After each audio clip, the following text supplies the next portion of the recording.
আজ আমি আমের আচার বানাবো, তাই আমগুলো কেটে নিচ্ছি।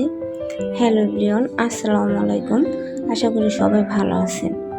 আজ আপনাদের সাথে শেয়ার করব আমের আচার বানানো।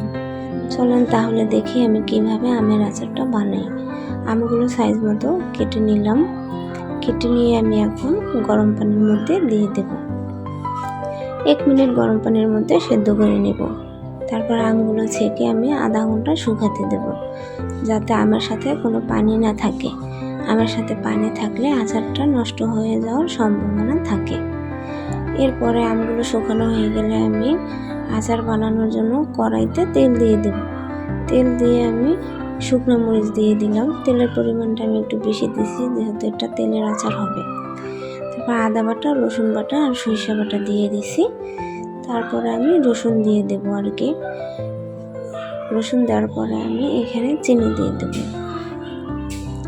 চিনি দিয়ে আমি ভালো করে নাড়াচাড়া করে এটার মধ্যে 1 কাপ ভিনেগার দিয়ে দিলাম। ভিনেগারটা দিলে আচারটা দীর্ঘদিন ভালো থাকে।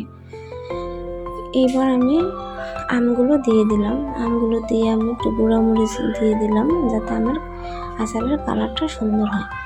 এরপরে একটু হলুদ গুঁড়া দিলাম, একটু জিরা গুঁড়া দিলাম, তারপরে 5 ফোড়নের গুঁড়া দিয়ে দিলাম। এরপরে আমি সুন্দর করে আচারটা নেড়ে চেড়ে ভালো করে জাল দেব। এই তো আমার আচারটা হয়ে গেল।